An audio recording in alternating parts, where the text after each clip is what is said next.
ফুটপাতে পানের দোকান বসতে বাধা দেওয়ায় ব্যবসায়ীর গলায় কোপ পান বিক্রেতার। শুক্রবার বিকেলে কোচবিহার শহরের ধর্মতলা চৌপথি এলাকায় ওই ঘটনা ঘটেছে।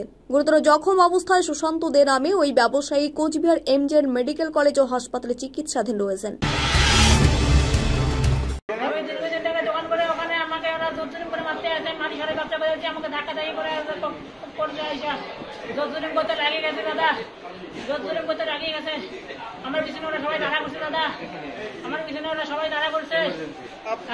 আপনি নাকি মেরেছেন এরকম শোনা যাচ্ছে?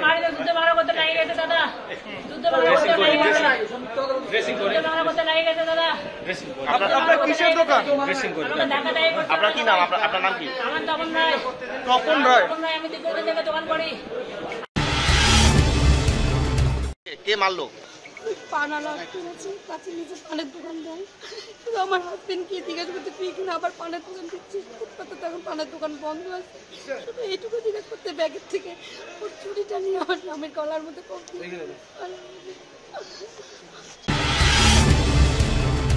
ঘটনাটা ও সুপারি দোকান করে, ওইখানে পৌরসভার লোক কাঁচরা রাখছে, ও ফালাচ্ছে আবার ড্রেনে।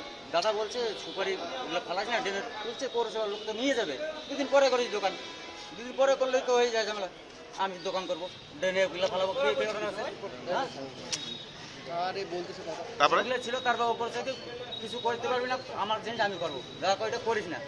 ও ফাঁস করে ব্যাগের থেকে দাদা বন্ধু মারে দিল। ওই মারার সাথে আমরা দৌড়াইছি পিছনে, দৌড়ে ধরানোর জন্য।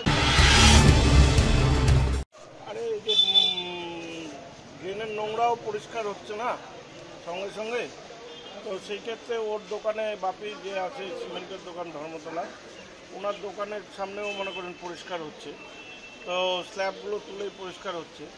ওর সামনে একটা ভাগা পানের দোকান হচ্ছে দিত রাস্তার উপরে, তো সার্বিকভাবে সব মনে করেন ভাঙাভাঙি হচ্ছে, তো ওকেও ওর দোকানটাও বলেন তো কি হয়তো সরছে। আজকে ও এসে